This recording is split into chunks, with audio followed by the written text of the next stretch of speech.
line them up, push on them hard, my drill, and then just put a screw in.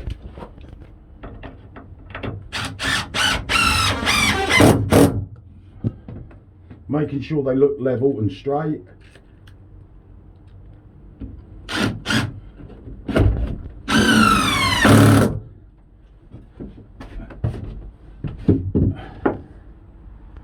Same on the back side of it.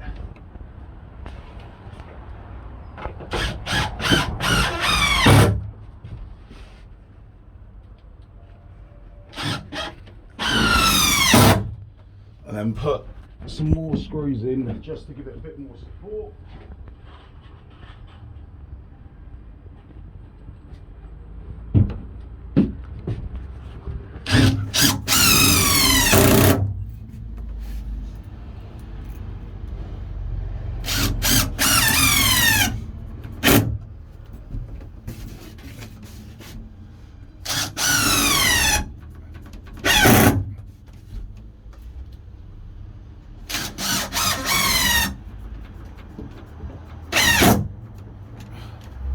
And that's the roof braces in to stop the roof from dipping in the middle.